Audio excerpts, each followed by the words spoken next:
Olá, boa tarde. Meu nome é Ângelo, trabalho na equipe da Zoom. Queria, antes de qualquer coisa, agradecer a todos vocês que estão aqui vendo a live da Bolsa de Fotografia Zoom IMS. Também agradecer a equipe do IMS que fez o evento acontecer. Essa é a última live da série de conversas que a gente fez. Na semana passada tivemos a curadora Tânia Rivera e os artistas Dias e Riff. Na conversa anterior tivemos a Aparecida Aline Mota e o curador Moacir dos Anjos. E também avisar aqui as conversas são gravadas no YouTube da Zoom, estão disponíveis para vocês verem depois. E eu tenho hoje o prazer de estar aqui na mesma tela, né, com as duas pessoas que admiro muito, a artista Bárbara Wagner e a curadora Solange Farcas. A Bárbara foi contemplada na Bolsa de Fotografias UMS 2015, junto com o coletivo Trema, e a Solange foi parte do júri da Bolsa do ano passado, né, Solange? Bom, quem estiver vendo a live aqui pode fazer perguntas pelo YouTube da Zoom. A nossa equipe vai ficar de olho aí e encaminhar para a mesa as perguntas. E eu volto depois com as questões do público, após a conversa inicial. E eu passo a palavra agora para Solange Farcas. Bom, boa noite a todos. Primeiro quero agradecer ao IMS, ao Zoom, pelo convite em participar dessa série de lives e dessa vez com uma artista, uma amiga e uma artista que eu admiro muito, que é a Bárbara Wagner. E, enfim, eu queria começar um pouco falando, são pequenas, é um trecho pequeno de uma coisa que eu comecei a escrever sobre a Bárbara, um pouco sobre a minha percepção do trabalho dela, para a gente começar a fazer uma conversa e colocar a Bárbara falando dessa série de trabalhos que foram iniciadas com a Bolsa Zoom.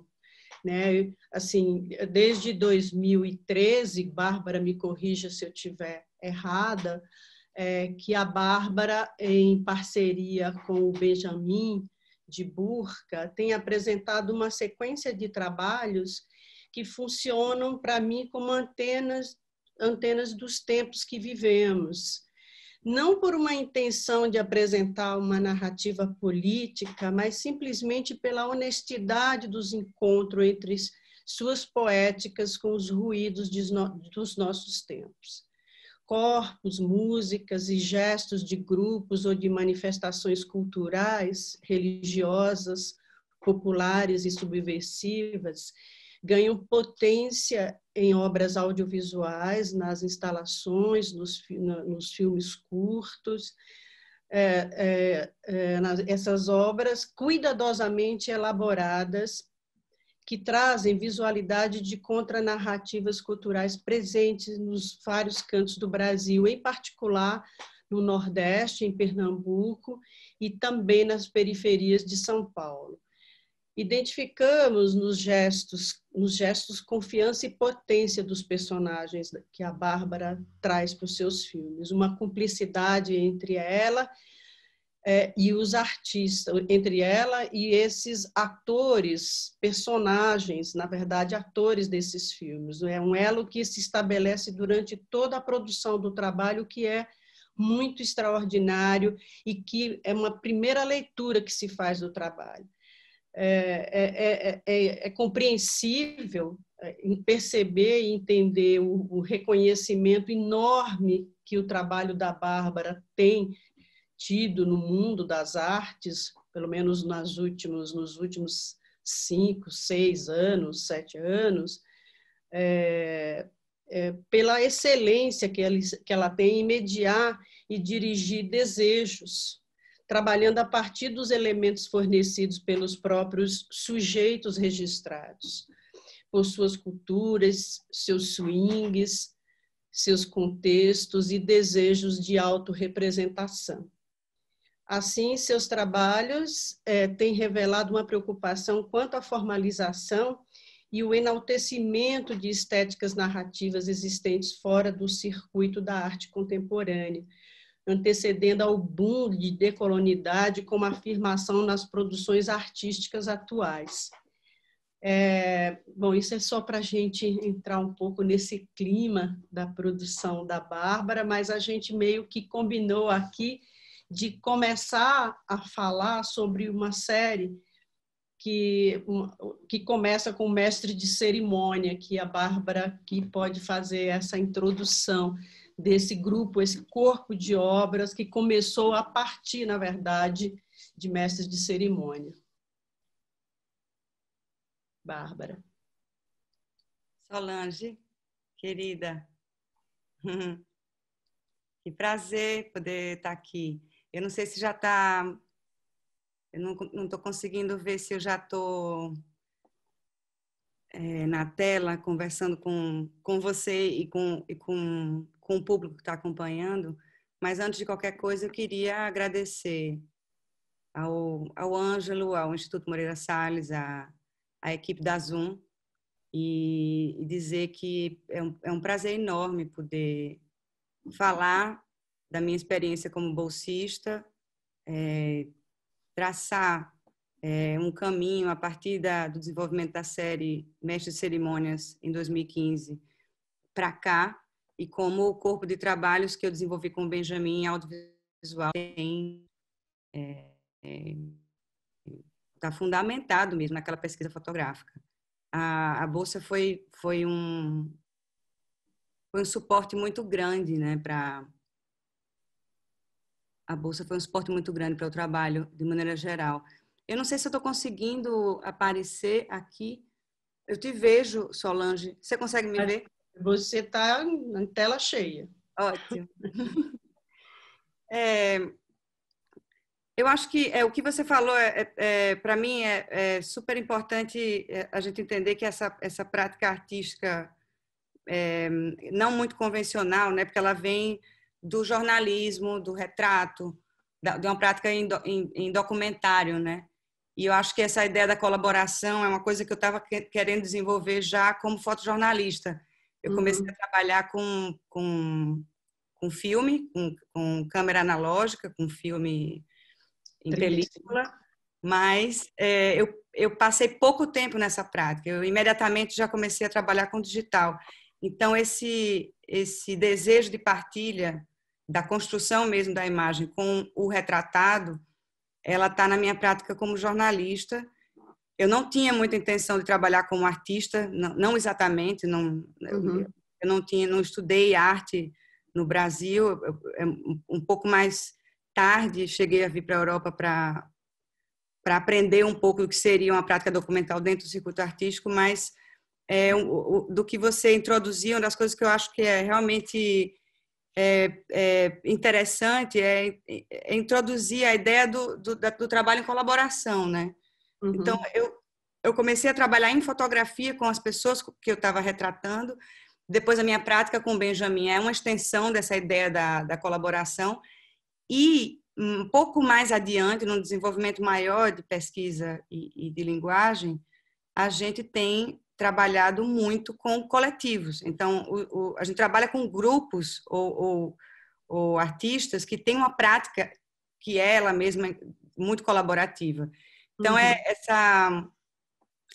a maneira como você apresentou, que é uma mediação, né? A gente, na verdade, media a prática artística de sujeitos que estão, na verdade, produzindo de maneira muito intensa e muito sofisticada no sentido da disseminação, né, do trabalho em canais que não são exatamente contemplados dentro do circuito das artes, como a gente entende, mas,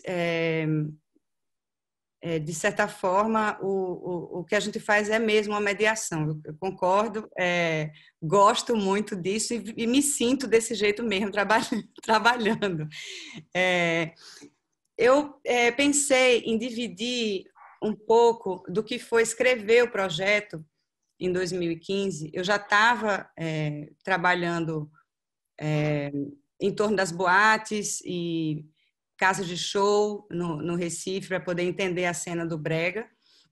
Na mesma época, a gente estava frequentando escolas de frevo e entendendo como existia uma nova geração no Recife que estava traduzindo o que a gente entende como folclore, né, para uma estética que era muito contemporânea.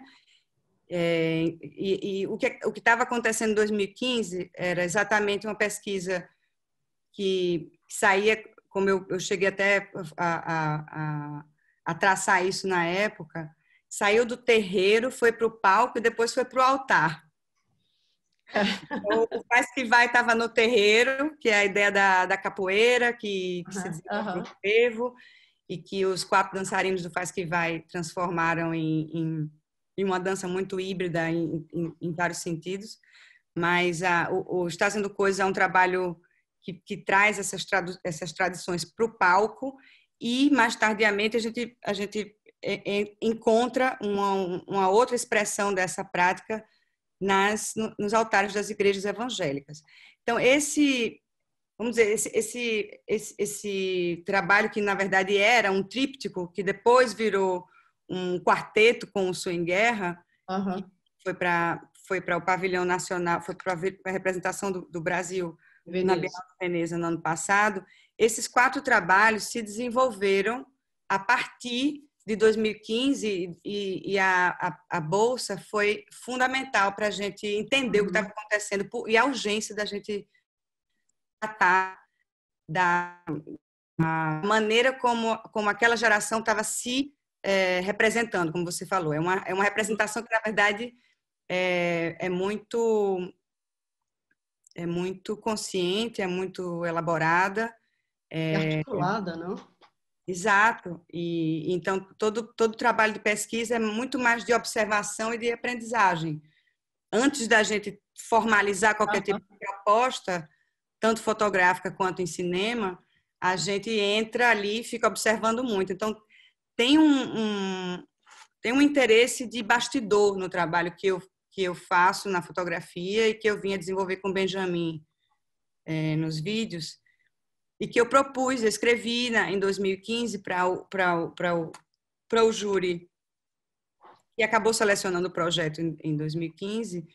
E eu tenho vontade de mostrar um pouquinho, porque muita gente me pediu, depois que eu fui contemplada, em 2016, 2017, vários colegas de gente muito próxima e que tinham projetos muito interessantes, me perguntavam como é que foi o formato da sua apresentação. Então, eu acho que eu vou dividir, então, a tela rapidamente para mostrar um pouco do que eu sugeri. A gente pode até ler, de repente, um pedacinho, mas como a gente aproveita essa live para poder deixar as coisas mais informais e revelar um pouco o que não está, o que nem sempre está nos press releases dos trabalhos, né? Verdade. É oportunidade única. É o backstage, né? Desse universo. Então, eu vou dividir a tela com esse projeto e vou conversando contigo enquanto eu mostro ele. Então, eu acho que aqui...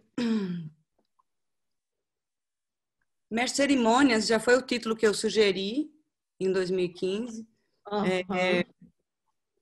Tem uma explicação interessante, porque fala do que estava acontecendo no Brasil naquele momento. E aquele momento, 2015, a gente estava ali vivendo...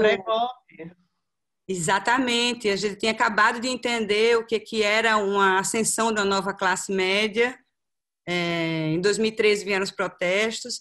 Eu cheguei a fazer ali, um pouquinho antes do Mestre de Cerimônias, um outro trabalho que foi financiado pela Funarte, chamado Jogo de Classe, que era uma investigação dentro dos clubes já do Recife, uma geração que estava com acesso à tecnologia, a produzir coisas que eu achava muito interessantes, e eu já estava trabalhando com o projeto do Estás Vendo Coisas. Mas o que eu acho que é interessante falar aqui é que eu estava pensando, na época, em como a gente falaria de uma espécie de vingança, né, que estava acontecendo com aquela ascensão da nova classe média. Eu me lembro de ter, por exemplo, lido artigos que falavam do grande incômodo de uma elite com as pessoas que estavam pegando avião. Lembra? Era aquele momento, em 2012, 2013, As domésticas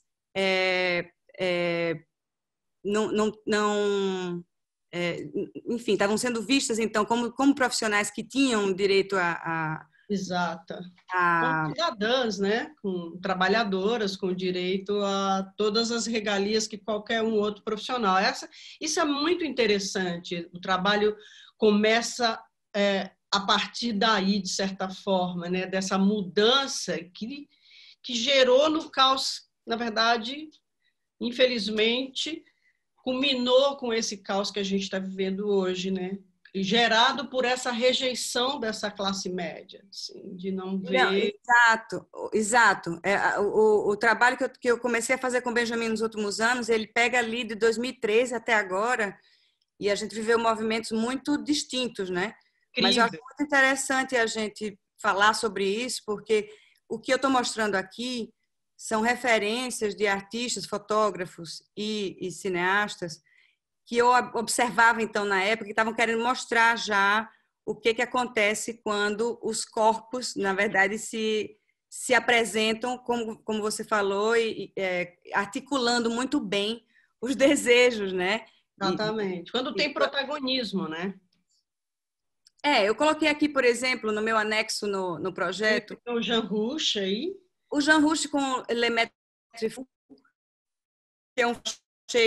Quando eu vi, acho que no comecinho dos anos 2000, eu fiquei muito impressionada com a força que existia ali, de realmente ser um documentário, mas que, na verdade, fazia a performance ser muito, muito poderosa. Então, não existiam os talking heads, né? Para mim, É verdade. Ele é ele é um inovador nesse sentido total, né? O Jean Rouch. A performance também. A performance ali era de exatamente reverter os códigos do colonizador, né, no Maître Fou. Então, para quem está assistindo a live que quiser estudar um pouquinho do que é a obra do Jean Rouch e esse trabalho em especial, vai entender, por exemplo, o que acontece no Carnaval do Brasil quando a gente vê as apresentações de maracatu, de Reis do Congo. E eu acho que essa sensação que eu tinha de como as tradições se adaptavam e como essa ideia da ostentação do brega e do funk, na verdade, tem uma origem outra já, né? Então, as fotos do Malik Sidibé também, essas duas séries, La Vie en Rose e nos Retratos do Mali, para mim já era também um jeito de dizer, olha a força, né, que está no retrato de quando a gente mostra as pessoas assumindo, de fato. Exatamente. Tem uma questão de alteridade, né? Na verdade, isso aqui era uma introdução para o que eu trouxe como imagens na época, não minhas, obviamente, que eu não tinha feito o trabalho, mas aqui Genial. são as fotos que eu estava acompanhando dos MCs que estavam se retratando com celular dentro de casa, tratavam as imagens, colocavam nos canais do YouTube com uma gravação que às vezes nem era muito profissional, mas que, enfim, estava mostrando o começo de uma estética ali no Nordeste que obviamente reflete não só o que estava acontecendo em São Paulo, mas todo o gangster rap americano, né? Então, eu estava achando interessante fazer uma documentação do brega no Recife e do funk em São Paulo, nesse sentido mais convencional do retrato e da força que o retrato tem em mostrar esse contraste, na verdade, entre sonho e realidade. Porque é uma projeção, né? Quando você na festa do carnaval se apropria de elementos do outro, do colonizador, no caso do Jean Rouch, no caso, por exemplo, das manifestações do carnaval nordestino, o que eu acho interessante é que a gente consegue ver na imagem bidimensional o que é emprestado, né? O que é postiço e o que é, de fato, fundamentado na realidade. Esse jogo entre realidade e ficção, ou entre o que é flagrado e o que é construído, performado ou sim. me interessa desde sempre. Então, era muito simplesmente entrar num retrato, na estética dos retratos mais convencionais. Eu falo convencionais com maior cuidado e respeito pelas convenções, porque eu respeito muito a ideia da fotografia ser bidimensional e dela tratar exatamente desse espaço-tempo que é a imagem fixa em 2 dimensões, né? Então, foi isso que me movimentou na época, foi chegar no Recife e ver que as casas noturnas estavam lotadas, que os canais do YouTube estavam movimentados com os videoclipes caseiros dos MCs, que existia uma classe que estava, na verdade, assumindo direitos, né, aos quais não tinha acesso antes. E isso, para mim, era, na verdade, somente urgente. Então, o trabalho ele não apresenta, de fato, um julgamento. Ele é muito mais de observação e de documentação, né? Certo. Tem um caráter mais... É um caráter documental mesmo, né? Essa fotografia, por exemplo, dos backstages, da realização desses videoclipes, dos MCs, por exemplo, mesmo dos bailarinos e DJs, mas tem esse interesse né, quando esses personagens encarnam personagens dele mesmo, assim, que é uma coisa muito presente no trabalho, que eu acho que é ali que chegou a hora que te interessa para fotografar. Mas... Sim. Uma das coisas que eu escrevi no projeto naquele momento era que eu estava interessada em trabalhar com as produtoras de videoclipe. Então, o videoclipe, ele é um universo que me interessava ali, já na pesquisa de Estágio Vendo Coisas, e a minha proposta foi de acompanhar as gravações de videoclipes em Recife e em São Paulo, dessas produtoras que estavam, naquele momento, 2015, 2016, lançando um videoclipe a cada dia. Era uma produção tremenda. Eu vou tentar fazer uma nova partilha de imagem da minha tela para a gente mostrar especificamente as imagens do... Eu acho que eu já estou compartilhando. Acho que sim, começando. E aí a gente vai chegar nos Fazendo Coisas. Essa imagem que eu adoro, que é a imagem que eu estou querendo usar aqui para abrir, ela é a gravação de um videoclipe do MC Troia. Isso é São Paulo? Isso é Recife. Ah, tá. Isso é Recife.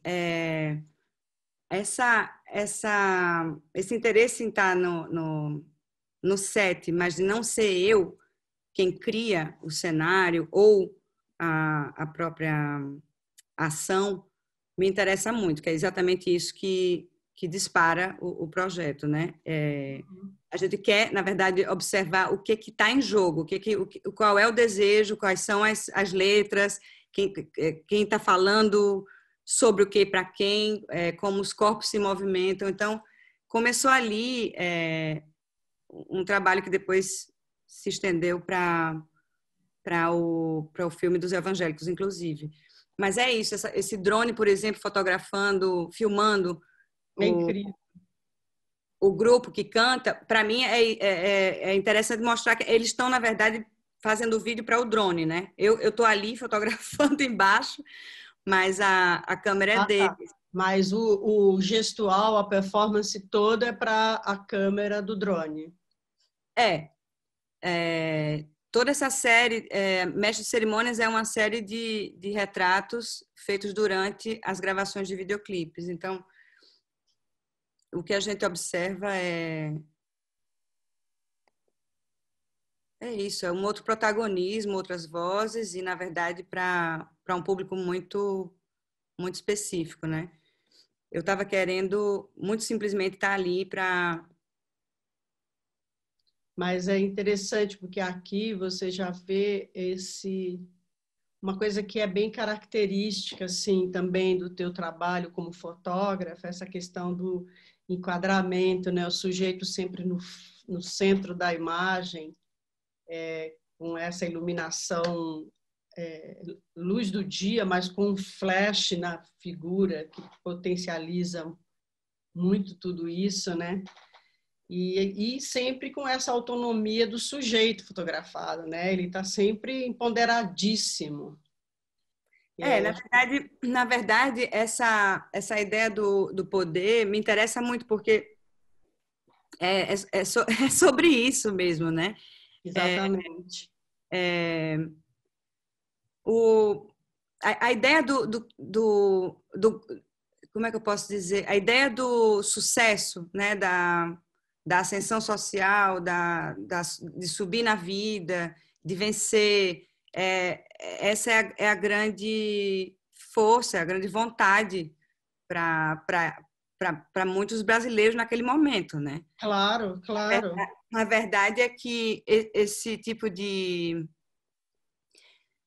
desejo ele está ali. O que eu estava querendo observar também é o que é montado para a câmera e o que é realidade no fundo.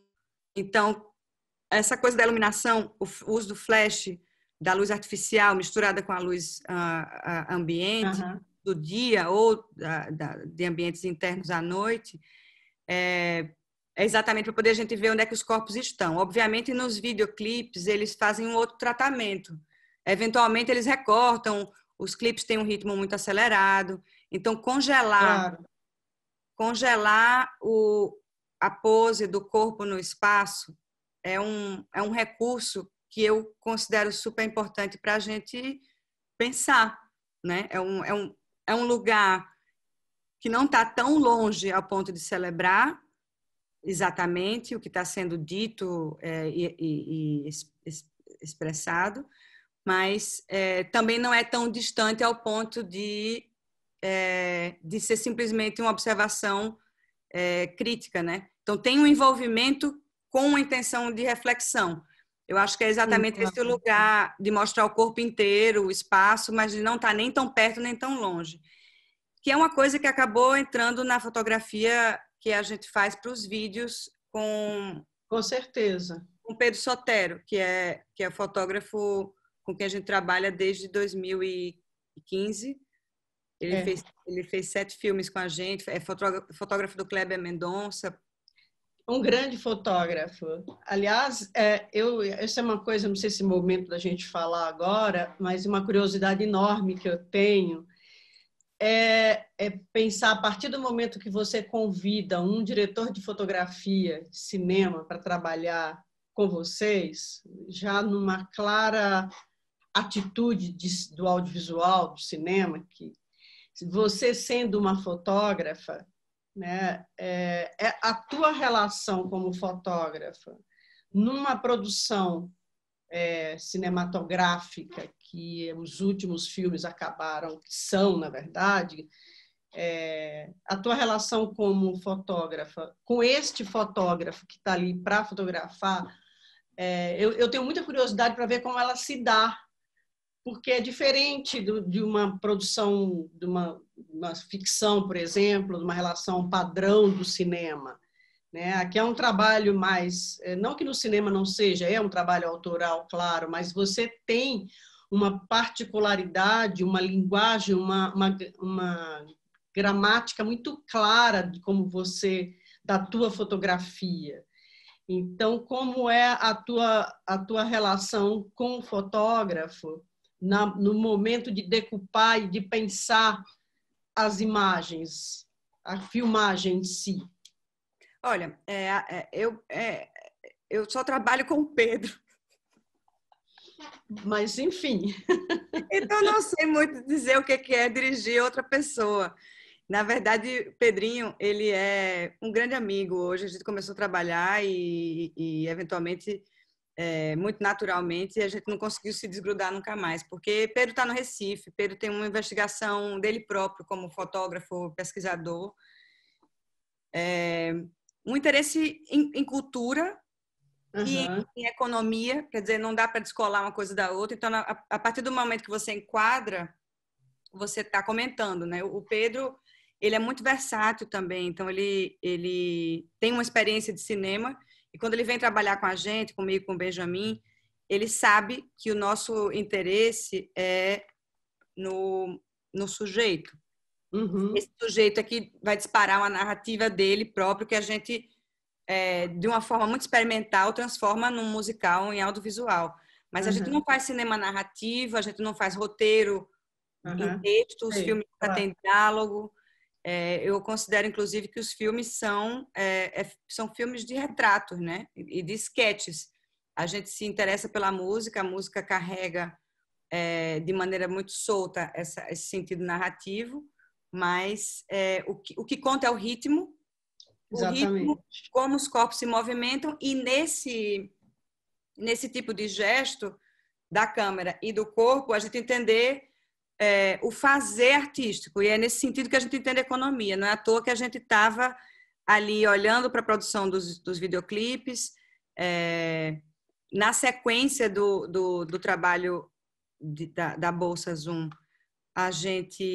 eu me interessei em estar em São Paulo, não só fotografando os videoclipes, mas eu entrei numa produtora de MCs, de funk Uhum, ostentação, chamada KL Produtora, para acompanhar uma seleção que eles fizeram. Eles fizeram uma chamada pública nacional, no comecinho de uhum, 2016, para o próximo grande MC, o próximo grande sucesso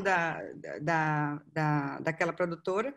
Eles lançaram uma campanha chamada A Procura do Quinto Elemento, que tem uma cara de Big Brother Brasil, assim, é super interessante. Eles queriam fazer um reality show, a própria empresa, durante a seleção, e eu conheci o dono, Emerson, pedi para acompanhar. Falei que, eventualmente, aquilo poderia virar um trabalho que uhum. circularia em outro tipo de espaço, que seria, eventualmente, o circuito da arte dos museus, galerias e salas de cinema. E eu fui super bem recebida, na verdade, fiquei lá por quase 6 meses. E foi um trabalho que foi mostrado, inclusive, no Instituto Moreira Salles, na exposição Corpo a Corpo, com curadoria de Tiago Nogueira. Foi super prazeroso, uma coletiva muito... Não sei se você chegou a ver, Eu né? vi, eu vi. Incrível. É uma série de, se eu não me engano, sei lá, mais de 50 fotografias. Eu lembro que era Essa muito... série, que se chama A Procura do Quinto Elemento, ela tem o nome exatamente do programa da própria KL Produtora, e ela entrou numa coletiva que expandiu também o sentido da fotografia dentro do Instituto, que é super interessante. O Media Ninja estava com um trabalho super bonito É como incrível. bacadas na sala É expositiva. maravilhosa. Aliás, exposição extraordinária. Foi muito legal participar daquele trabalho, e a gente criou um paredão de retratos dos MCs que estavam Uma né? certa galeria da fama, né? Exatamente. E esse trabalho não deixa de ser uma continuação do mestre de cerimônias, porque eu estava lá no projeto, querendo, no projeto como texto, querendo entender como funcionava essa ideia da busca de talentos, né? Então, eu vou mostrar muito rápido também agora o que era o quinto elemento naquela exposição, e queria mostrar um pouquinho do Estás Vendo Coisas, que aí talvez a gente entre um pouco nessa questão da cinematografia do Pedro, trabalhando com a gente para desenvolver o que foi a primeira obra audiovisual que teve grande repercussão, que foi Estás Vendo Coisas, em 2016. Uhum. Então, eu vou dividir novamente e rapidamente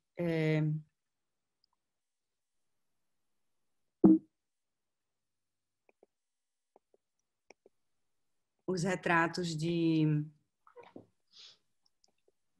A Procura do Quinto Elemento.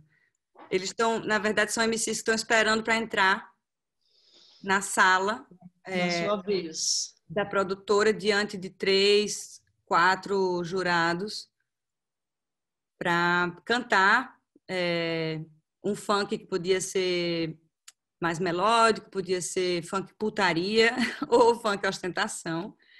E eu documentei eles, na verdade, enquanto Eles esperavam. Enquanto eles esperavam.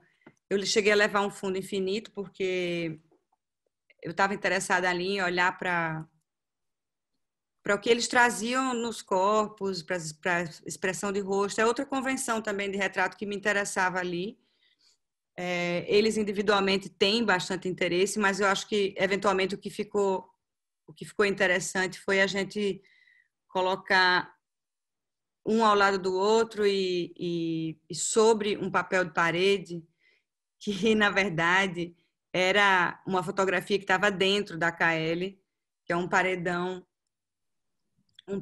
de dinheiro, de notas de dinheiro. De cédulas, né? Na verdade, toda essa pesquisa ela estava centrada no corpo que canta, né, na voz. Os MCs usam a voz, né? E na verdade, o que acontece nos retratos é que a gente não escuta, né? Você não vê exatamente o que vai para além da imagem. Exato. E acho que o filme ele veio para a gente começar a elaborar em termos de linguagem o que é com o momento, com o som e com a música. Aí a entrada começa do audiovisual a partir daí, né, Bárbara? Ou não? A gente já tinha feito o Faz Que Vai. O Faz Que Vai é anterior. Eu sempre faço confusão. Eu também. Eu faço sempre confusão, porque... Eu também. A gente trabalhou muita coisa ao mesmo tempo também. As pesquisas se alimentam, não dá para distinguir muito. Não, e elas foram... Isso é muito impressionante, porque se pensar assim historicamente, é num espaço de tempo muito curto que tudo isso aconteceu. Né? Assim, essa quantidade de obras produzidas, acho que quase um trabalho por ano, dentro de um período de 4, 5 anos, se eu não me engano, e com essa profusão enorme de trabalhos e de inserção também desses trabalhos em grandes circuitos. Eu acho que foi o momento do boom, assim, a partir daí dessa pesquisa, né? Porque o Faz Que Vai foi mostrado no Vídeo Brasil, aliás, ganhou o prêmio, foi um trabalho muito marcante para o Vídeo Brasil, tanto que ele é um trabalho meio abre-alas, ele está quase que abrindo a exposição pelas questões todas que ele traz e que eram questões caras à curadoria naquele momento. Daí vem a Bienal de São Paulo, vem a abertura do IMS, vem a Bienal de Veneza, veio antes a Manifesta, se eu não me engano, não, Münster, que é outro trabalho incrível, uma pesquisa equivalente, só que num contexto, é o Bye Bye Deutschland, lá na Alemanha, que é incrível, é um trabalho que também me impactou muito quando eu vi esse trabalho lá em Münster. E Veneza, quer dizer, eu não sei como vocês conseguem até um pouco respirar e entender tudo isso que aconteceu até agora, que tem muito a ver também com tudo isso, a questão política e social que a gente passa. Foi esse período, na verdade, quase, né, que antecede um pouco, 2013, vamos assim dizer, até agora. Tudo isso, todas essas obras, essa produção extraordinária acontece nesse período de tempo. É muita coisa, é muita ousadia. Mas olha, mas eu acho que a maioria das pessoas que está trabalhando com o agora, né, com documentário, tem a preocupação de trabalhar e de não perder a chance. Eu acho que aconteceu isso também. Por mais que o trabalho não seja rigorosamente jornalístico, né? Mas ele é documental.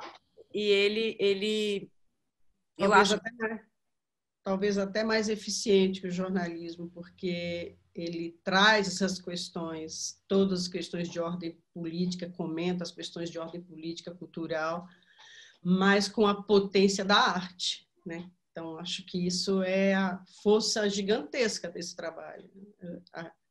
Eu não quero ir para esse outro lado do Swing Guerra, do Faz que Vai, que é uma outra pesquisa que demanda mais uma live, só para falar das questões que esses trabalhos incríveis abordam, né? Desde a questão de gênero, corpo e a questão política implícita e toda a discussão que gerou o Swing Guerra.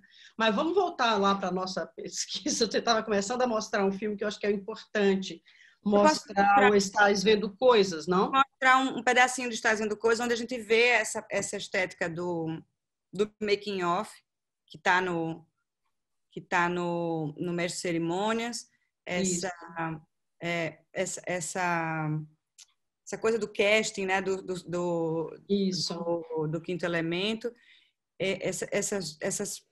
eu acho que esse tipo de posição da gente, né, de observar o ensaio, de observar o fazer do vídeo, o making of, de estar o processo de trabalho de vocês, que é muito rico.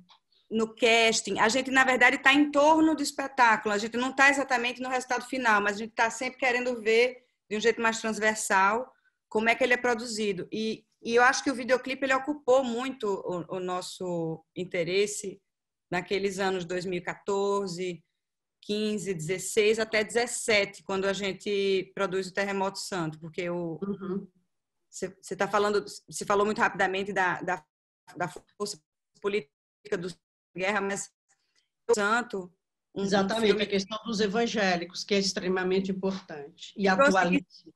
colado com a ideia do funk ostentação, do funk putaria, tinha a busca da salvação, ou de levar a palavra, mas com a mesma estética. Então, exatamente, é incrível isso. A gente estava interessado nisso, assim, de entrar nessa essência do que é a produção do videoclipe para aquela geração ali no Recife. Eu acho que eu posso mostrar, então, 2 minutinhos do Estás Vendo Coisas. Legal. A gente vê se tem tempo de entrar rapidamente em alguns retratos dos evangélicos que a gente produziu entre 2014 e 2015, também a convite do Instituto Moreira Salles, em parceria com a Magnum, agência francesa. E, para finalizar, talvez um trecho do Terremoto, para poder a gente ficar dentro da estética do making off e do videoclipe, que eu acho que é o que a Bolsa disparou, o que a Bolsa Zoom disparou e que rendeu esses tudo 2 isso. trabalhos. Verdade. Então, vou fazer vou fazer de novo o meu share do trechinho de Estás Vendo Coisas que eu quero. Deixa eu ver se eu consigo.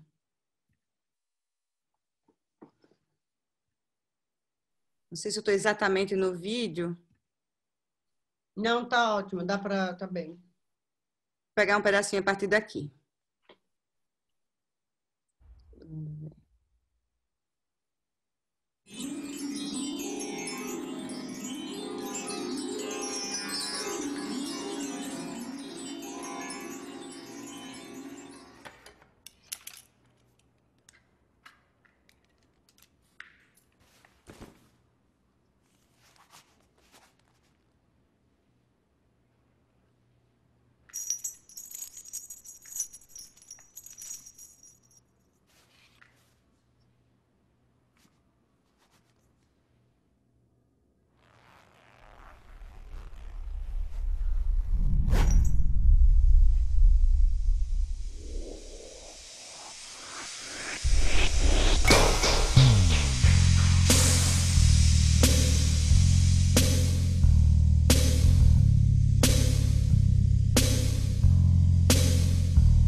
É maravilhoso. Bárbara, fala um pouco desse lugar, por exemplo, né? Essa cena montada aí é uma coisa que acontece regularmente nesses grupos. Continuou aqui. Parou?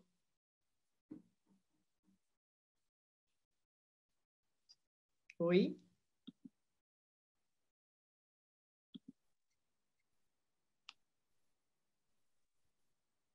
Está me ouvindo? Agora sim. Eu estava te perguntando. Na verdade, parar o chat.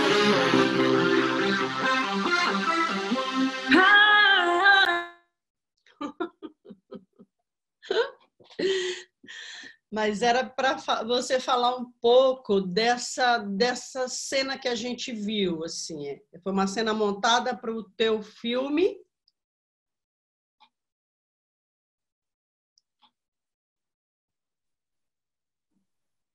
Pronto. Deu certo aí? A voz da Dayana cantando Estazando Coisas não parou. Eu parei de dividir a tela e a reprodução continuou. Desculpa, Solange. Não, eu estava falando que acho que é uma coisa que as pessoas podem ter, quem está nos vendo agora, te ouvindo, deve ter uma curiosidade muito grande para saber, por exemplo, essa cena que é um clipe montado numa situação, montado em espaço aberto com essas caixas extraordinárias. Isso foi você registrando uma coisa que eles já estavam fazendo ou você montou essa situação para o vídeo? Então, eu estava ali trabalhando para a Bolsa. Exatamente. Eu estava fazendo as fotografias. Agora, imagine que eles estão produzindo o vídeo à noite, alugaram o carro que tem as caixas com luz, tá todo mundo em torno da cena, tem 4, 5 pessoas ali trabalhando para poder iluminar e filmar. O nome daquela empresa é ProRec. E o slogan deles é Gravando Tudo. O Ítalo Monteiro, que é bom. Maravilhoso. A gente acompanhou o Ítalo por um bom ano.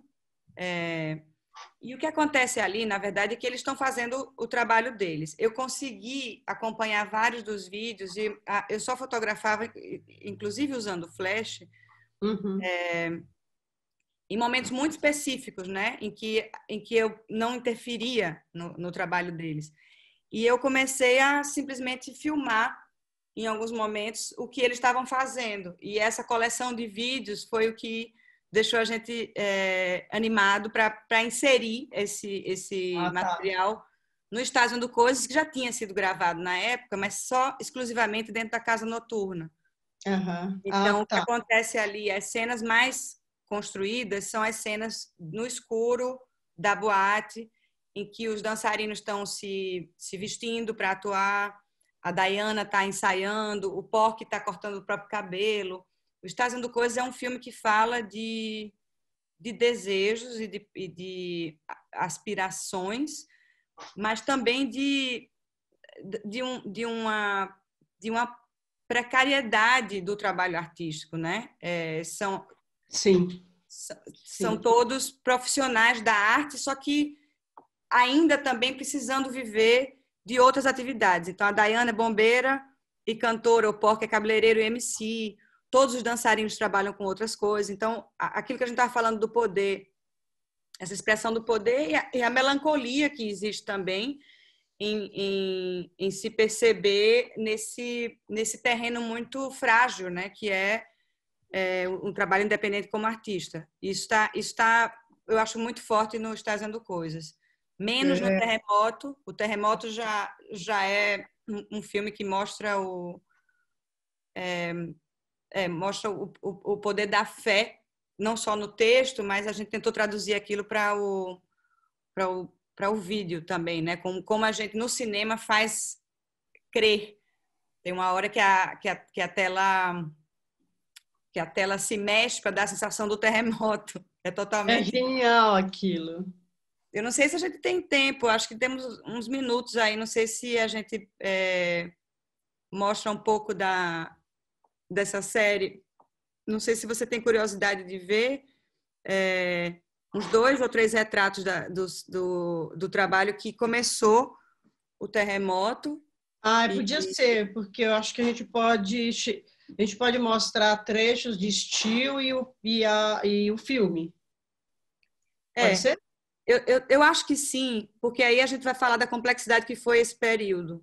Se a gente pensar só no brega, só no funk ostentação, a gente está talvez tratando de um tipo de prática que é recebido com mais aceitação no circuito das artes. O terremoto, ele criou um ruído que eu acho interessante a gente trazer talvez para a conversa. Claro. Um assunto tabu muito grande, né?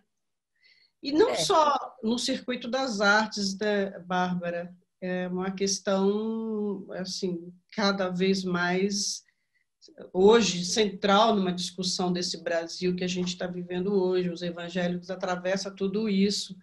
E eu tenho muita curiosidade de entender qual foi a reação do público brasileiro, principalmente, a esse trabalho, por se tratar desse assunto tabu muito grande. Assim, sim, né? sim. É interessante, talvez a gente mostrar algumas imagens e falar um pouco sobre isso. Nossa, eu estou apanhando aqui do share screen, mas eu estou insistindo nele para poder fazer funcionar. Deixa eu ver se eu consigo mais uma vez. Agora eu quero mostrar.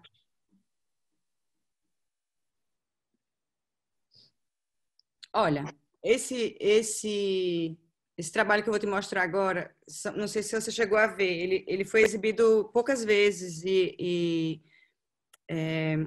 foi publicado na Zoom, se eu não me engano, em 2015.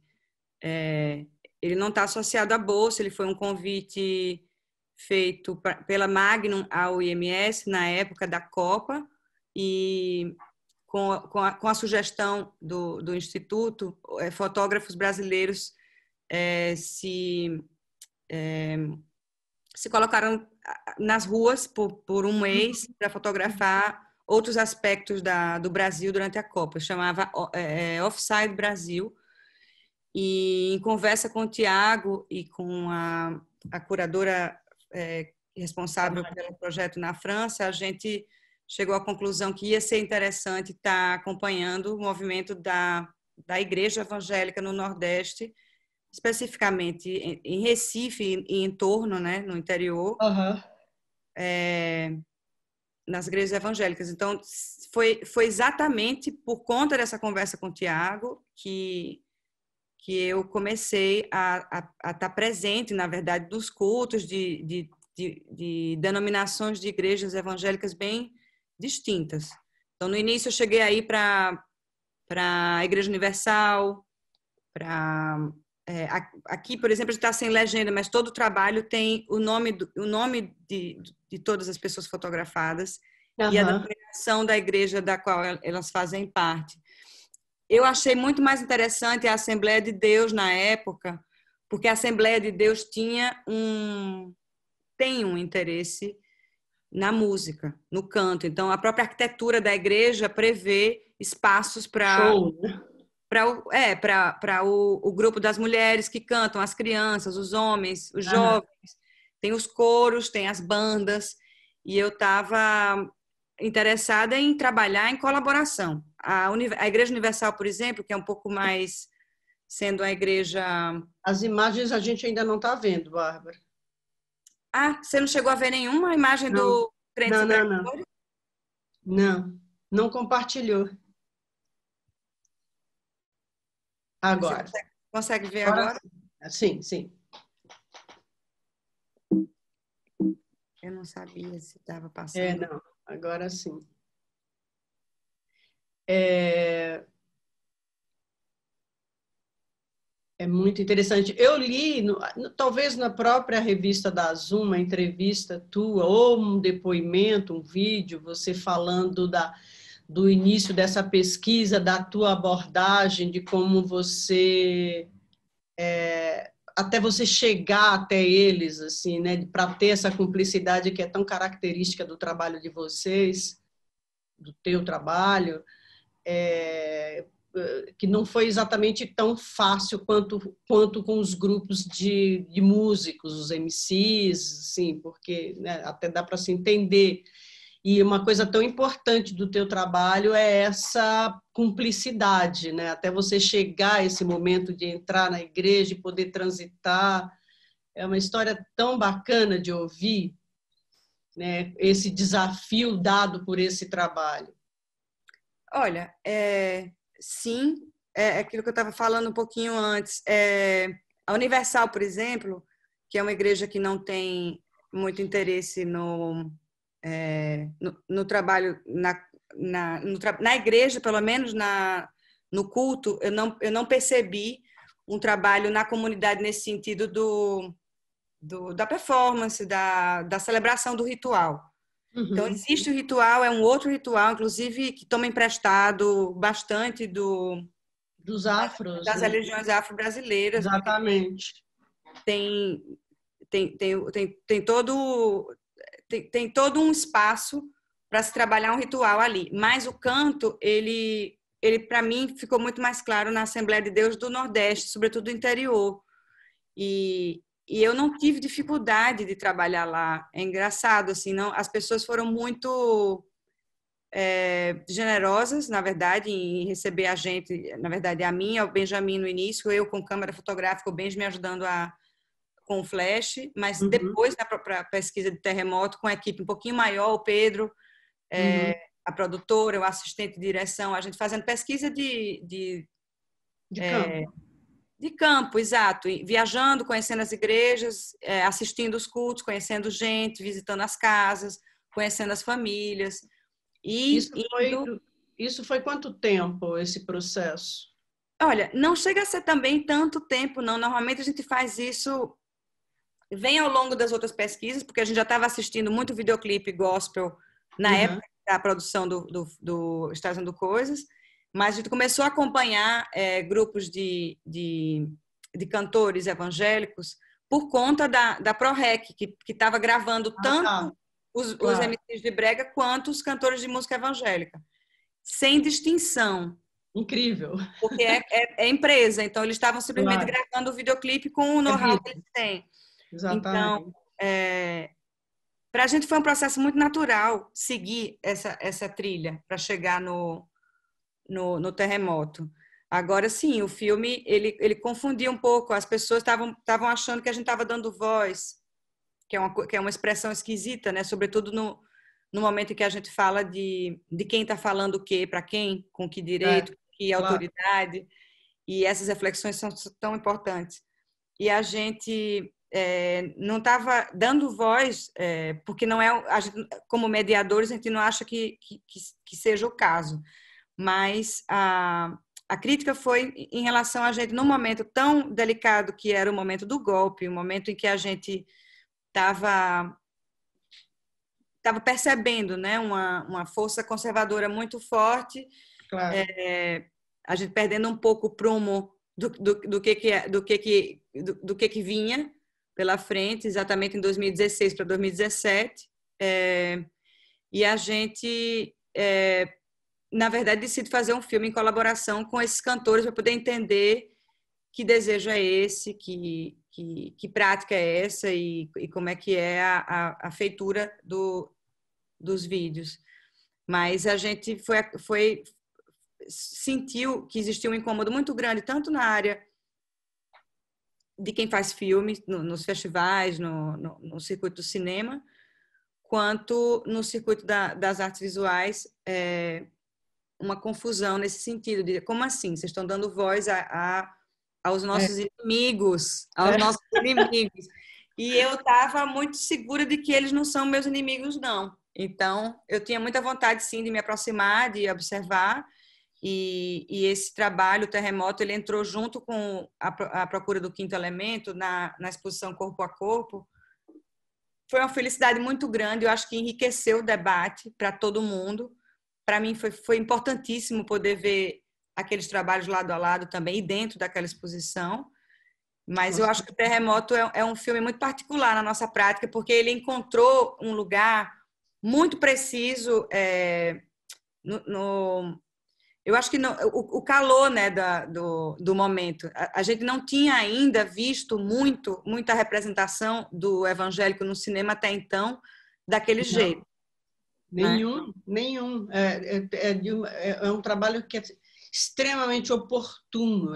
Assim, ele veio para vocês num momento, tem um time perfeito, né, para trazer aquela produção, e gerou esse estranhamento todo, porque foi muito corajoso, aliás, de vocês, né? Eu achei incrível e ouvi muito esse tipo de discussão e de comentário, do não entendimento, na verdade, muito gerado pelo que está nos acontecendo, claro, né? Assim, agora a gente tem essa coisa, estamos divididos, né? Eles de um lado, os evangélicos, os reacionários, a direita do Brasil. Então, o trabalho veio no momento dessa discussão, as pessoas ficaram meio...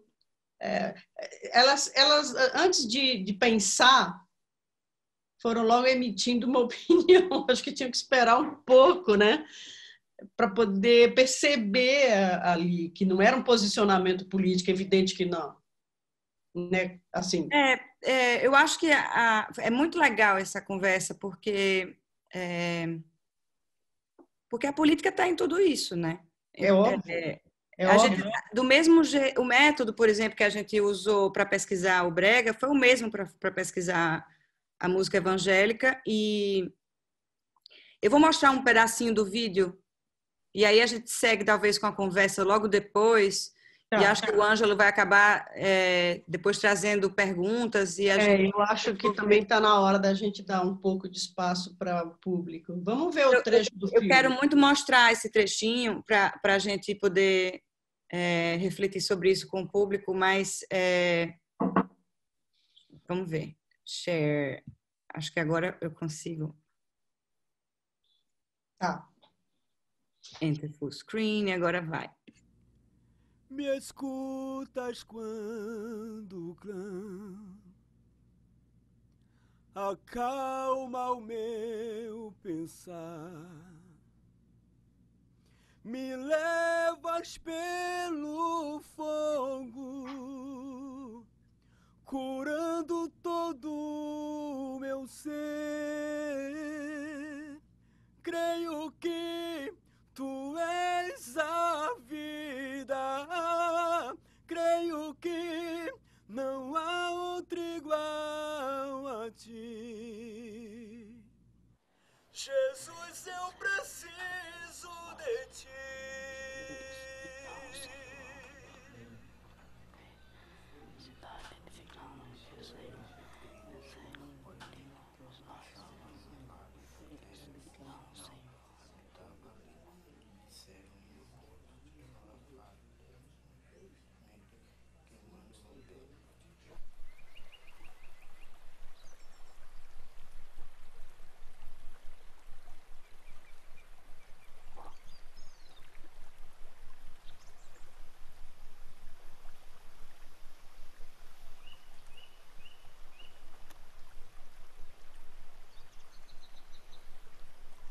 Se o meu povo, que se chama pelo meu nome, se humilhar e orar e buscar a minha face, então eu ouvirei do céu, perdoarei os seus pecados e sararei a sua terra.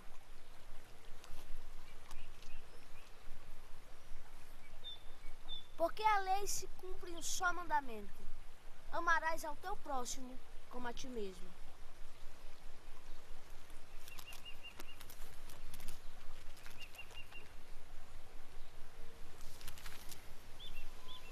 Porque para Deus nada é impossível.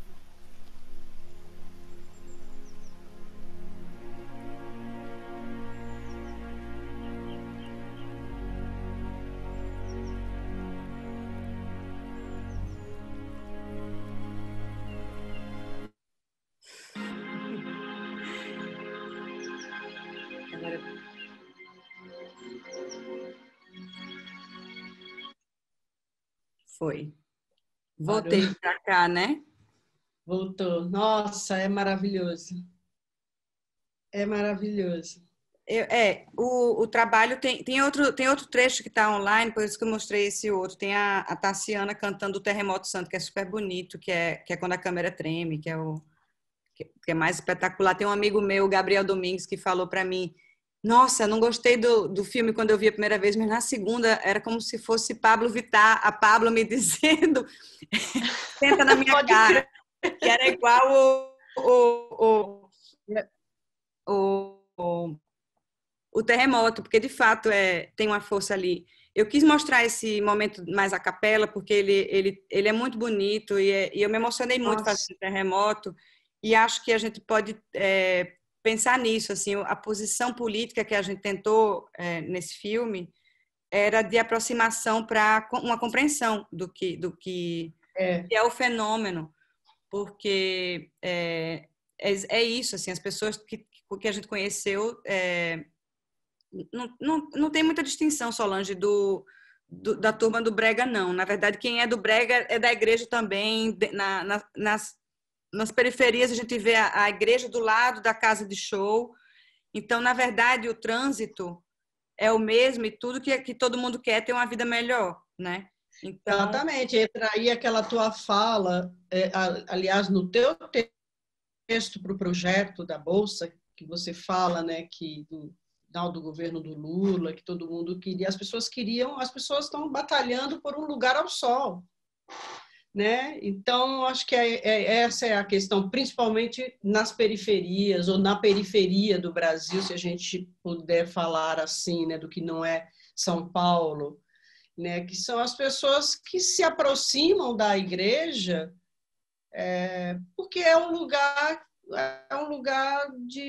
que os recebe bem, né? É um lugar que eles são acolhidos, a gente tem que pensar nisso, né? É um lugar de acolhimento. Essas pessoas, é interessante pensar isso, as pessoas que durante o dia estão ali ou tentando uma ascensão, tentando um lugar para poder existir em todos os sentidos, sobretudo no sentido econômico, financeiro, de viabilizar a vida, né? E esses mecanismos todos que facilitam hoje, né, as redes, fazer esses clipes, ter uma visibilidade, e aí à noite para um lugar que é o culto, onde onde é absolutamente empático para eles, né? Totalmente. Então acho que o filme traz muito essa dimensão para a gente. Não só o filme, o trabalho inteiro faz a gente olhar para esse lugar e pensar assim. Não, para qualquer estudioso, né, de religião, você entendeu o que aconteceu nos anos 70, quer dizer, quando a igreja evangélica chega e ela combate a igreja católica no Brasil, mas que depois, quase que imediatamente, começa a disputar com as religiões afro-brasileiras, né? Claro. Então, na verdade, a disputa ela é sempre econômica, né? Ela é sempre de outra ordem. E eu acho que é muito interessante a gente pensar, falando do comecinho da nossa conversa, que eu falei da PEC das domésticas, aquilo foi muito impactante para mim em 2013, porque eu me lembro do desgosto que as pessoas tinham pela classe média, a nova classe média aparecendo, viajando, curtindo e sendo gente. Comprando carro, viajando no avião com você, é uma loucura, triste. E eu acho que a igreja evangélica ela é esse lugar onde a população que mais sofreu, né, com a história da colonização do país da gente, onde as pessoas podem dizer: eu não vou mais ser miserável, não quero mais, eu quero dar fim a essa história, quero começar outra. Esse direito à não miséria é um negócio muito sério e tem que ser levado muito a sério. Então, acho que, antes de tudo, conhecer esse lugar e aí sim, para as disputas, né? Que existem, mas... Claro, legítimas. Acho que a gente agora pode buscar o Ângelo e ver se a gente abre a conversa para o... Ele está falando aqui que tem perguntas. Vamos lá, Ângelo? Oi, gente, voltei. Bárbara, sua carreira é muito, muito complexa e legal. Vai ter uma parte 2, tá? Vou te chamar outra vez para a gente fazer uma sequência. Eu diria profícua. Assim, tem muitos pontos interessantíssimos, né? E a gente tocou em uma parte pequena deles, né? Mas foi muito legal, gente. Tem várias questões aqui do público. Eu vou começar em ordem de chegada. A Roseli pergunta o seguinte: a criação de você com essa mediação, sem querer rotular, mas não poderia ser uma curadoria com um resultado mais ampliado de participação, inclusive de artista e público? Acho que é mais para a Bárbara, né? Essa questão da Roseli. Ai, não sei, acho que pode ser para nós. Acho que sim. Mas você se vê, Bárbara, um pouco como curadora, às vezes? Como que isso funciona para você? Eu não sei, Ângelo, porque eu acho que tem práticas artísticas e práticas curatoriais, né? Elas são distintas. Eu acho que não existe a figura do artista e a figura do curador no sentido da prática. Eu entendo a pergunta, óbvio que eu entendo como... se a gente for levar as últimas consequências, então, né? O trabalho da mediação, por que que eu preciso fazer um trabalho artístico e assinar? Por que que eu não estaria ali, talvez, para criar uma circunstância em que esses trabalhos sejam vistos tais quais eles existem? Só que isso já existe. Eles já estão, esses trabalhos, as gravações de música e de vídeos dessa geração de artistas tem o público e tem os canais muito definidos.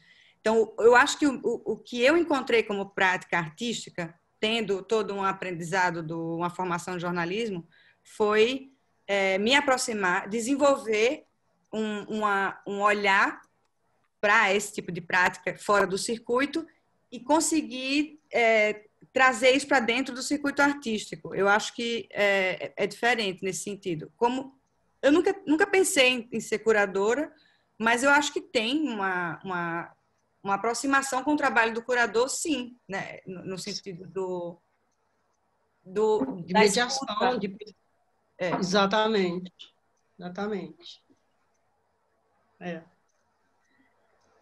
Foi para a Bárbara e ela respondeu. O trabalho da escuta mais do que da fala, mas eu acho que é impossível, né? A gente está falando quando a gente está mediando, né?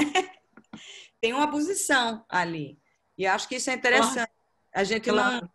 A gente não tem nenhuma intenção de... Quando eu digo a gente, eu estou falando de mim, do Benjamin, que o Benjamin é parte de todos os trabalhos em audiovisual e a gente também com os artistas, né, que acompanham o projeto desde o início, eles sabem. O pessoal do Terremoto sabia que a primeira exibição do Terremoto ia acontecer no Instituto Moreira Salles, da Avenida Paulista, em São Paulo. Sabe, os dançarinos de Swing Guerra fizeram a coreografia para a competição, que eles já iam competir, mas entenderam que a gente ia fazer 2 telas, porque o pavilhão em Veneza tinha aquele tipo de desenho em arquitetura. Então, a gente estudou junto na quadra esportiva com os dançarinos. Então, todo mundo acompanha o processo do início. Agora, sim, existe uma voz, né? A voz dos artistas que, eu e Benjamin, que estamos ali com uma prática muito específica, que é de trazer o que eles fazem para esse outro lugar. Então, tem a mediação, mas a gente fala, né? A gente vai no lugar do outro e a alteridade está presente, ela não é disfarçada. Isso é genial. Isso é muito característico do trabalho, né? Mas eu acho que é isso mesmo. Tem um trabalho, sim, tem uma perspectiva da curadoria bem interessante, né? Que eu acho que é uma coisa muito difícil para os artistas em geral, né? Se colocar nesse lugar, mas esse diálogo, desses 2 lugares que você se coloca durante a produção do trabalho é muito, muito, muito especial, por exemplo, mas não é assim essencialmente um trabalho de curadoria. Existe um processo também um processo de curadoria, mas é um trabalho extremamente autoral ao mesmo tempo, né? Que dá voz a essas pessoas, que essas pessoas têm o seu lugar, sabem onde eles vão, mas é mais uma negociação, né? Isso que é maravilhoso. E é de uma generosidade. Eu insisto em falar em generosidade porque é difícil isso ocorrer. Assim, é arriscado, tem uma dose de risco muito grande, tem uma coragem, mas passa essencialmente por uma negociação única no campo da arte. Tem várias questões aí também, eu acho, que tem a ver com o momento, né?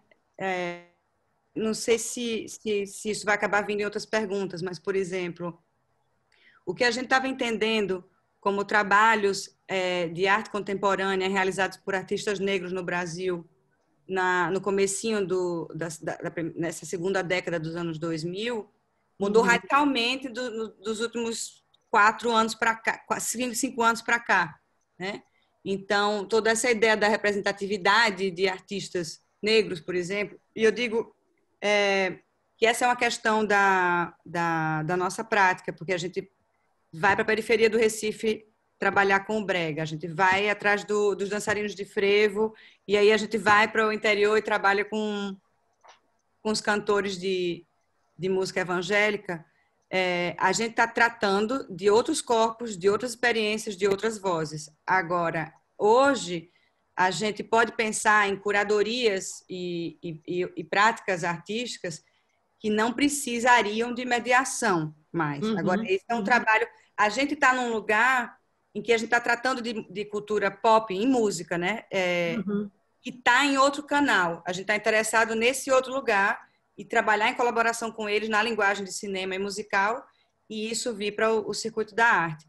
Agora, trazer, por exemplo, o trabalho dos artistas para dentro do museu, para mim é uma questão super delicada. Então, por exemplo, pegar os dançarinos ou os cantores e levar para uma abertura de uma Bienal, eu acho super delicado, porque eles estão no filme fazendo o trabalho deles. Eu fico muito reticente em convidar os artistas para fazer o trabalho deles dentro do espaço expositivo, porque aí eu acho que a gente está tocando num lugar super delicado, que é o do exótico, o da gente estar explorando uma parte do que é o trabalho deles de entretenimento, mas dentro do circuito artístico do Cubo Branco não tem sentido nenhum. Então, já que a gente vai para o Cubo Branco, eu prefiro levar a fotografia e o filme. Sabe? Certo, claro. Tem essa diferença. É um cuidado, na verdade, né? Sim. A Tiana, por exemplo, a dançarina de swing guerra, ela foi para Veneza. Eu encontrei ela lá. Conversei bastante com ela. Muita gente imaginava que ela fosse dançar. E aí a gente combinou isso. Aí, eu perguntei, Tiana, o que você quer fazer? Ela disse, eu quero ver a exposição. Genial. Ela foi ver a exposição. Óbvio, ela passou os dias todos, além de dar muito autógrafo, ela viu todos os pavilhões. É engraçado, encontrei ela em umas situações assim, ela dando entrevistas na rua, conversando com umas pessoas ali perto do jardim da Bienal, as pessoas identificando o personagem e abordando, e ela lá soberana, né? Porque ela é aquela figura extraordinária e impossível não identificar depois de ter visto o filme, porque aquela exuberância totalmente ponderada, foi muito bonito ver isso. Sim, não, um grande prazer. Eu acho que eu acho que talvez a pergunta da Roseli. Desculpa, Roseli, talvez a pergunta da Roseli tenha essas arestas, né? Acho que a curadoria hoje, a curadoria é feita por curadores negros, né? Que estão atentos e acompanhando o trabalho de artistas negros há bastante tempo e que está trazendo outro tipo de prática para o museu. Isso é um outro movimento e é sensacional. E que é uma questão que eu acho que é bem diferente do nosso trabalho. Sim, sim. E acho super importante a gente marcar essa diferença mesmo também. Acho que está respondido. Pergunta do Éder, seu trabalho desde Brasília Teimosa, que expusemos em Geração 00 até Sou em Guerra, parece falar do corpo como forma última, urgente e empoderada de lutar contra o establishment. O corpo é o campo de batalha que te interessa? Que bonito. O Éder já fez a pergunta respondendo. Foi o que imaginei também. Mas você pode falar um pouquinho e também a Solange sobre essa questão que acho que assim todo mundo que vê seus vídeos logo de cara repara, né? Como o corpo tem essa força o tempo todo, ele está assim te espancando mesmo, né? Às vezes assim tem uma coisa muito forte, né? De gestual e tudo mais. Você pode falar um pouquinho sobre isso? Acho que sim, porque, na verdade, acho que a ideia das tradições, né? Manifestação popular, folclore, música pop, a ideia do palco, a ideia de transformar qualquer espaço num palco, isso é o que sempre me interessou nas fotografias que eu comecei a fazer antes de pensar em trabalhar como artista, mas eu acho que tem uma coisa de se perceber um conhecimento no corpo, né? Um tipo de conhecimento e de linguagem, e acho que é por isso que a fotografia me serviu muito bem também, porque para mim a ideia de como você trabalha a pose e o retrato, considerando que você tem como espaço, né? Sempre pensando em arquitetura, espaço, a gente está comunicando um monte de coisa. Acho que eu nunca pensei em batalha nesse sentido de ter, de fato, de carregar, por exemplo, algo que fosse de contestação, sabe? Eu acho que a minha batalha talvez fosse estendida com o corpo, com a ajuda desse corpo que carrega tanto conhecimento, que é a ideia de tradição, né? Sobretudo de povo, no sentido de povo brasileiro, né? Do que é estereotipado, do que é fantasiado, do que é exagerado. E eu estava sempre querendo chegar no sujeito, na medida do sujeito, da subjetividade da classe trabalhadora, né? Então, do desejo mesmo. E aí, eu acho que a minha batalha parte daí para um outro lugar, que era de pensar que a fotografia dava conta disso, e da fotografia mais convencional, no sentido do street photography mesmo, assim, tipo, as coisas estão acontecendo, eu vou para a rua e tenho que fotografar isso agora, enquanto está acontecendo. E insistir que isso é trabalho político, que isso é trabalho artístico. Eu acho que isso talvez fosse mais a batalha. Não é o corpo no sentido do fetiche, né? É o corpo como com essa carga de conhecimento, mas o que isso traz pela fotografia e pelo fato de a gente estar tratando de representação de um corpo popular. Eu acho que é por aí. Por isso que, por exemplo, o último trabalho da gente, que é a Sou em Guerra, ele tem uma coisa o nome do filme é Sou em Guerra, né? Ele tem uma coisa de batalha total, né? A batalha total, no sentido de que os corpos estão ali e você vê a ideia de superação em corpos que estão com gestos muito delicados, pequenos, né? De observar a coreografia, de repetir um gesto na dança.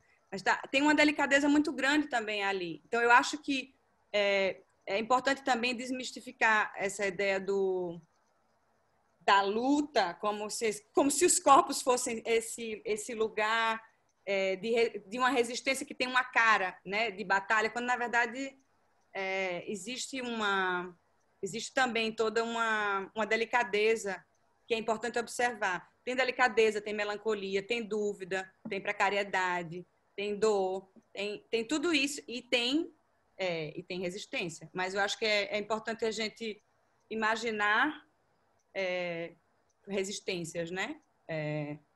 Não ter uma forma muito clara, única de entender o que significa força. Acho que está respondido também. Vou passar a pergunta da Alejandra. Ela tem uma questão bem específica, que ela quer saber se você teve algum outro caso de filme ou fotografia onde você montou um contexto, como uma boate ou algo assim. Onde você montou um cenário, né? Um espaço. Eu acho que a gente não monta o espaço, mas a gente desloca o corpo do contexto original para um outro proposto. Vou dar o exemplo do Terremoto Santo, por exemplo. Pensei no terremoto. A gente não estava muito interessado em filmar dentro das igrejas, porque a gente queria falar de onde a gente estava. A gente estava na Zona da Mata de Pernambuco, que é uma área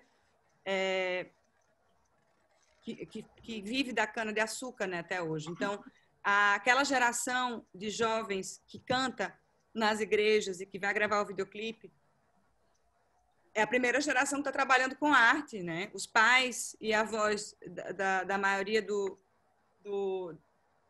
participantes do filme estão envolvidos no cultivo, no plantio da cana, ou construção civil, mas é isso, são os primeiros artistas da família, e acho que isso era muito importante, a gente mostrar que a gente estava naquele lugar.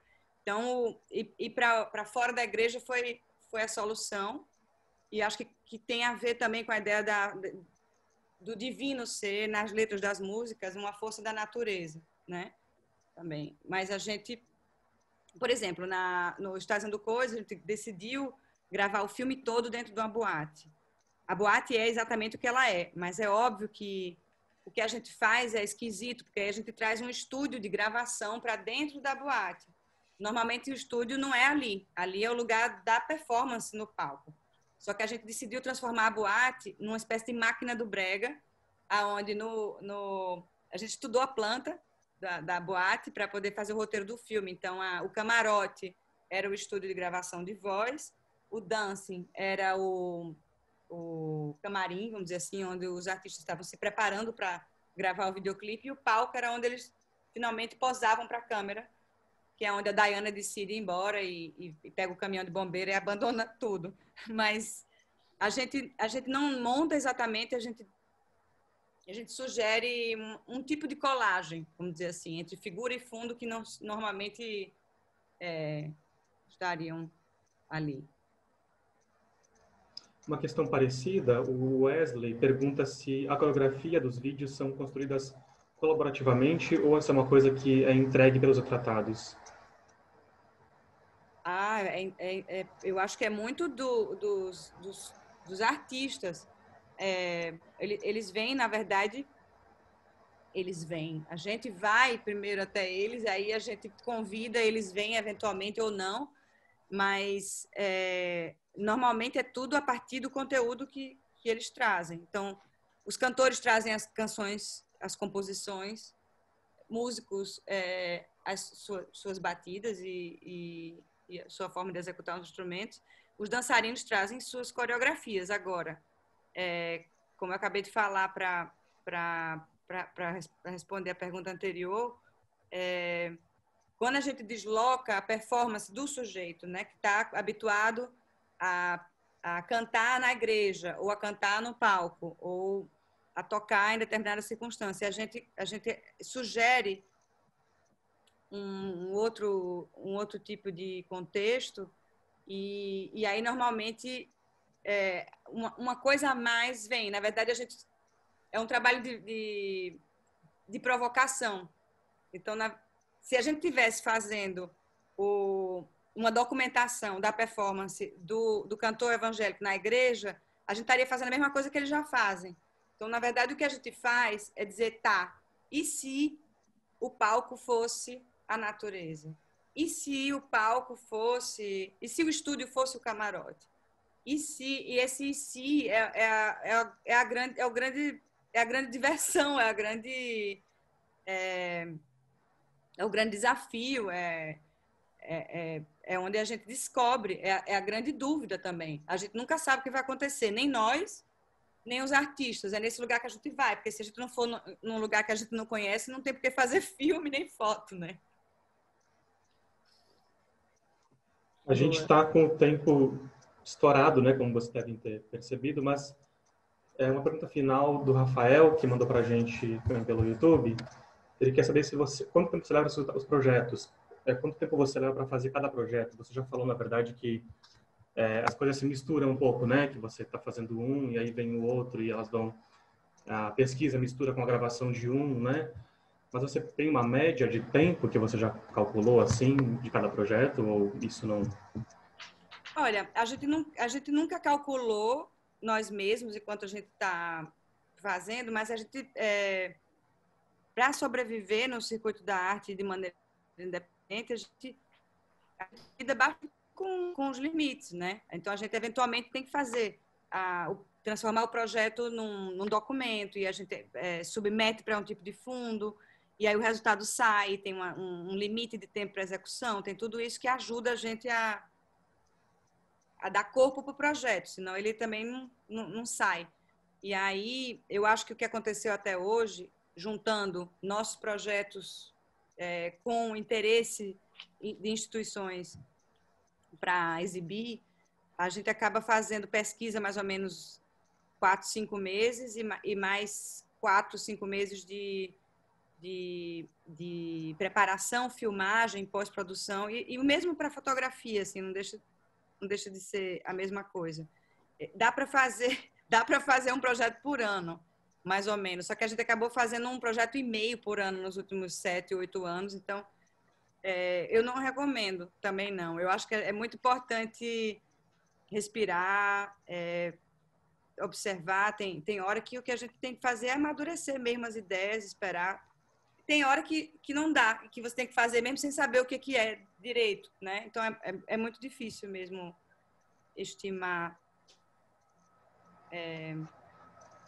a duração, né, do interesse.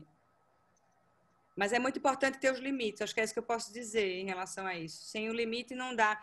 É muito legal, por exemplo, só para ilustrar uma coisa do método e para falar um pouco porque a Solange estava curiosa como é que é trabalhar com fotógrafo. A gente vai, por exemplo, para o universo da dança, e aí a gente leva a equipe pequena, mas leva a equipe toda para acompanhar ensaios, escutar música e ver competição, no caso Swing Guerra, por exemplo.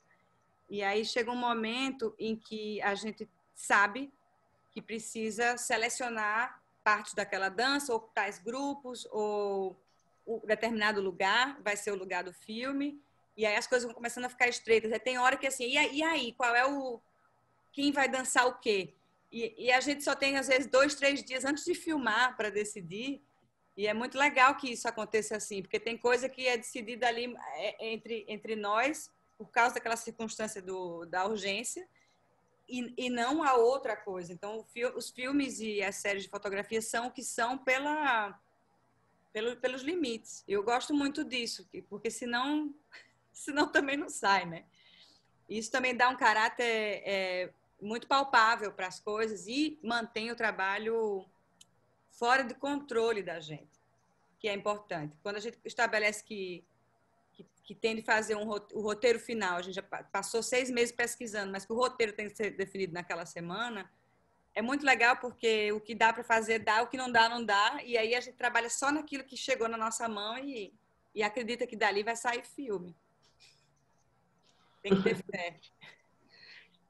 Eu fiquei pensando na pergunta do Éder, acho que é o Éder que fez a pergunta dos corpos. Eu acho que tem uma coisa que a gente não se deteve muito sobre esses trabalhos, mas acho que uma coisa que chama atenção nesses trabalhos é sobre, de certa forma, essa dissidência dos corpos não hegemônicos, né? Que eu acho que o trabalho fala muito disso, quando ele fala dessa, né?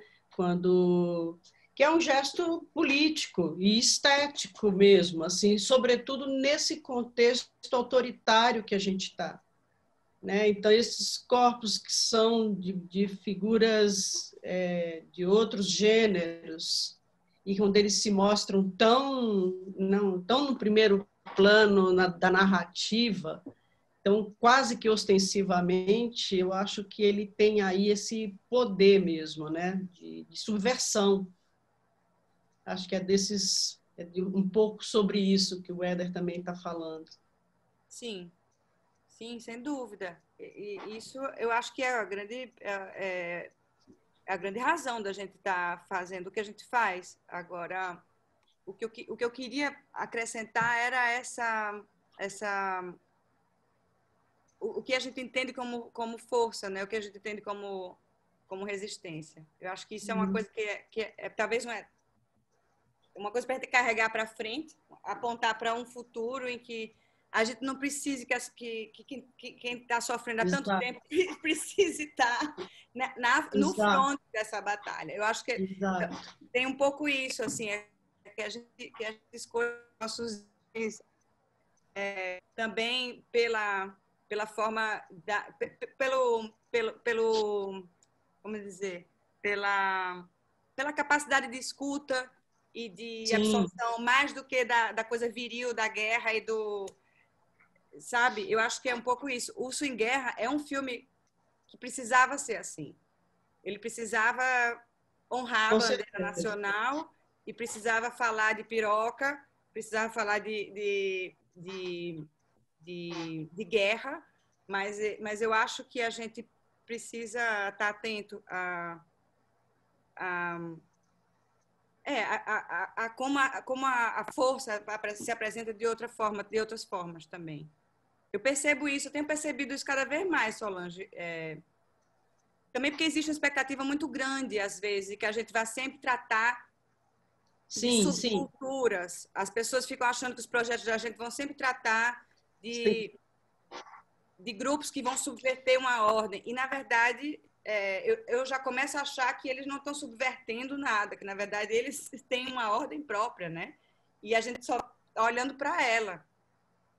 Sim, mas trazer para esse lugar, que é o lugar da arte que a gente circula, é super importante, né? Acho que está aí, tá.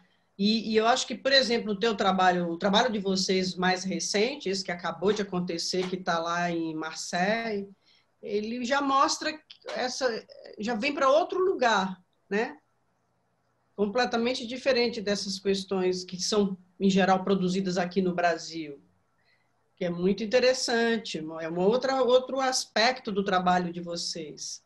A escuta também está presente, claro, né? Mas passa por outro lugar da memória, muito, né? Foi o que eu percebi, assim, de um resgate pelo fato de estar num lugar multicultural como Marseille e trazer um aspecto da cultura irlandesa que não me ocorreria esse resgate, levar para lá, porque é um lugar importante para discutir essas questões, porque existe ali uma sensibilidade para perceber essas questões. Quer dizer, as questões culturais, estar atenta para as questões no lugar onde você está para produzir um trabalho, essa que é a chave, né? E a gente, no Brasil, estava precisando de todas essas questões postas pelo teu trabalho. Não tinha como não ser. Não tinha como não ser. Não tinha como não ser guerra. E a gente, infelizmente, ainda está nesse lugar, né? E a gente está perdendo essa guerra. A gente está nesse lugar, exatamente. Eu acho que a gente ainda não pode abrir mão dos corpos guerreiros. De jeito nenhum. De jeito nenhum. De jeito nenhum. Tá bom. Gente, fico com um sentimento super ambíguo agora, né? Porque eu tô feliz para a conversa ter existido, para vocês estarem aqui falando comigo e com o pessoal do YouTube, da Zoom, mas triste porque, infelizmente, a gente esgotou muito tempo já e tem que terminar. Então, agradeço de novo a Solange Farkas e a Bárbara Wagner. Obrigado por terem aceito o convite. Também a quem está vendo a gente pelo YouTube. Muito obrigado a todos. E uma boa noite e até a próxima. Obrigado. Tchau. Tchau, Obrigado. Bárbara. Obrigada, Tchau, Solange. Ângelo. Beijo, Ângelo. Boa sorte, querida. Tchau. Obrigada, querida.